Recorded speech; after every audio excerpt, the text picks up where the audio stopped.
മുൻ മലയാളി ഹോക്കി താരം PR ശാരദയുടെ ആത്മകഥ ഫോർവേഡ്. 2024 ലോക പാരാ അത്ലറ്റിക് ചാമ്പ്യൻഷിപ്പിന് വേദിയാകുന്ന രാജ്യം ജപ്പാൻ. അന്താരാഷ്ട്ര ഹോക്കി ഫെഡറേഷൻ അത്ലറ്റ്സ് കമ്മിറ്റി അധ്യക്ഷനാകുന്ന ആദ്യ ഇന്ത്യൻ താരം PR Sreejesh. Life my story through history എന്ന ആത്മകഥ എഴുതിയത് ഫ്രാൻസിസ് മാർപ്പാപ്പ. അന്റാർട്ടിക്കയിൽ സ്ഥാപിക്കുന്ന ഇന്ത്യയുടെ പുതിയ ഗവേഷണ കേന്ദ്രം മൈത്രി 2. രാജ്യത്തെ ആദ്യത്തെ under water metro tunnel Kolkata. 2023 Lokmanya Tilak ദേശീയ അവാർഡിന് അർഹനായത് നരേന്ദ്രമോദി.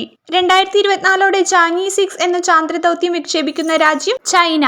നിലവിലെ UPSC ചെയർപേഴ്സൺ പ്രീതി സുദൻ.